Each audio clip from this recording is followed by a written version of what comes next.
இந்த சளியும் வீசிங்கும் ஆஸ்மா தொந்தரவும் ஒரு முடிவுக்கே வர மாட்டேங்குது. அப்ப 10 வருஷமா இருக்கக்கூடிய சளிய கூட 10 நாள்ல நிறுத்த முடியும். இந்த 3 விஷயங்கள் நம்ம தெரிஞ்சுட்டாலே போதும்.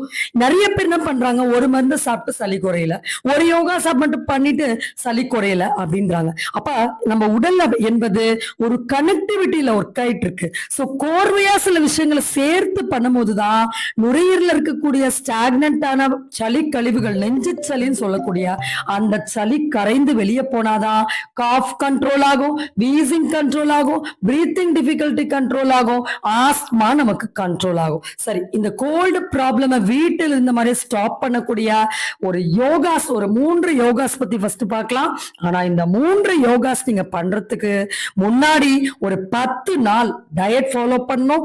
நம்ம சொல்லக்கூடிய கஷாயத்தை வீட்டிலே தயார் பண்ணி சாப்பிடணும். இந்த 3